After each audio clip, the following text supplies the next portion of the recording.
They told me it was going to be, it's exactly the same exact high as weed. When I first smoked spice, I was extremely high and extremely sick. I started getting real bad anxiety over it. Just a little shaking, pain in the upper chest. Sick. I worked to where I had to sit down and just take a rest. I just sat pretty much on a buddy's couch, and I didn't want to move. I didn't want to talk to anybody. I got really quiet. Sometimes you feel like you're gonna die.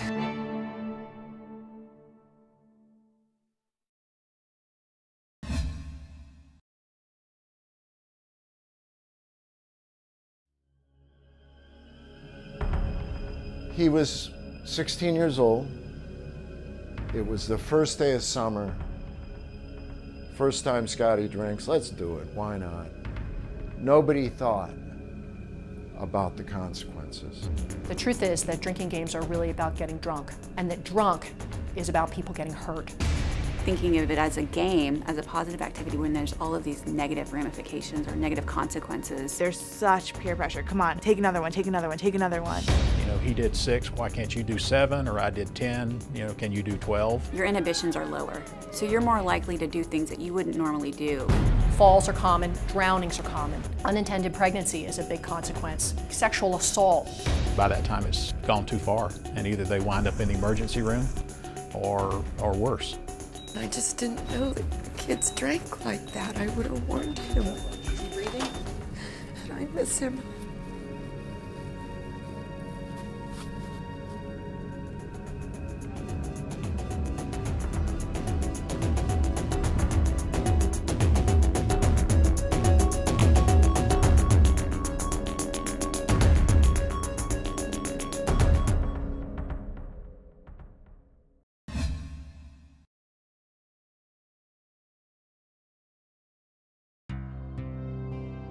Bullying can lead kids to take their own lives. That's how serious bullying is.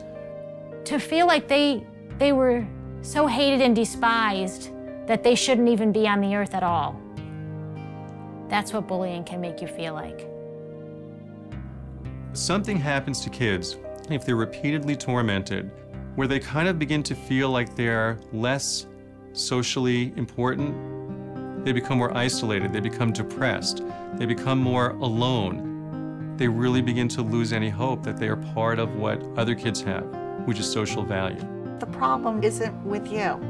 Whoever you are is just fine, and you have a right to be that person, and you haven't done anything wrong. The problem is with the bullies. We need to tell them it's wrong, and we won't tolerate it anymore. We need to step up for each other, protect each other, and do what's right.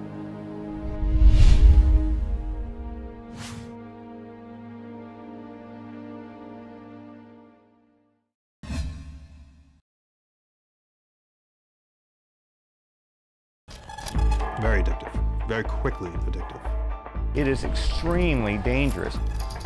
You know, there's always something about that phone call that comes in the middle of the night that you know something is wrong. That's also one of the many emerging designer drugs, which basically are made by chemists who can get around the law by making a substance just enough different from an already illegal drug that it's legal. And it's sold commercially at head shops, smoke shops, or you can buy it on the internet. The people that sell these drugs know they're not bath salts. They are not tested for human consumption. There's no knowledge as to what they do. They produce all sorts of effects. Bath salts have been labeled in homicides, suicides, paranoid ideation, etc. People in period should just stay away from it. This stuff is so dangerous. It only takes one time.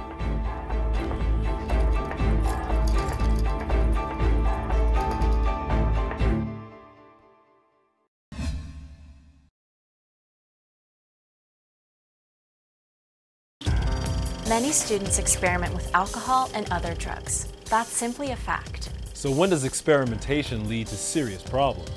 Often people who have a problem don't even know it. That's the purpose of this program, to help you assess whether or not you're at risk of becoming addicted or are already addicted.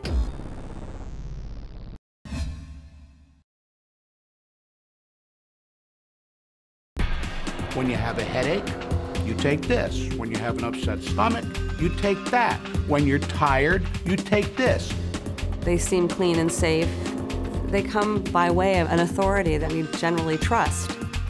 Kids are socialized into taking these drugs. They see everybody take them, from their parents, their grandparents, their baby sister. When you take a drug, something gets fixed.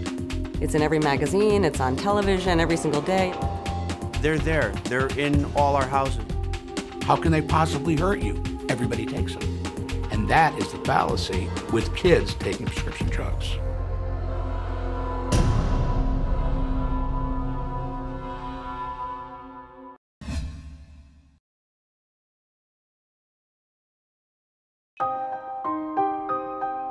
Well, HIV does not have a look.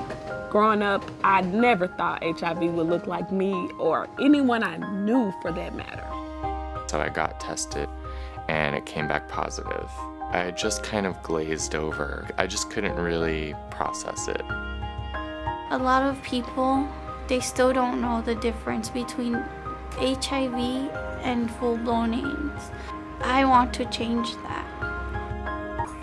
In recent years, there have been important developments in what we know about HIV infection and AIDS. In particular, there are treatments now that have greatly improved the health of many people infected with HIV, and it's gotten much easier for people to get tested for HIV. But some things have not changed. HIV can still infect anybody who engages in certain kinds of risky behaviors.